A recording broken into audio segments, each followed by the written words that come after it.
If you have lower back pain or sciatica, this simple position could relieve it instantly.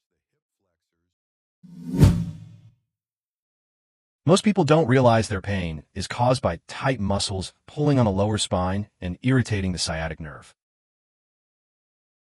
Muscles like the hip flexors, psoas, and lower back muscles can become tight from sitting too much.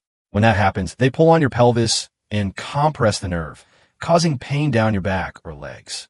Here's what you need to do. Place a pillow under your hips. Then let your upper body gently hang off the bed.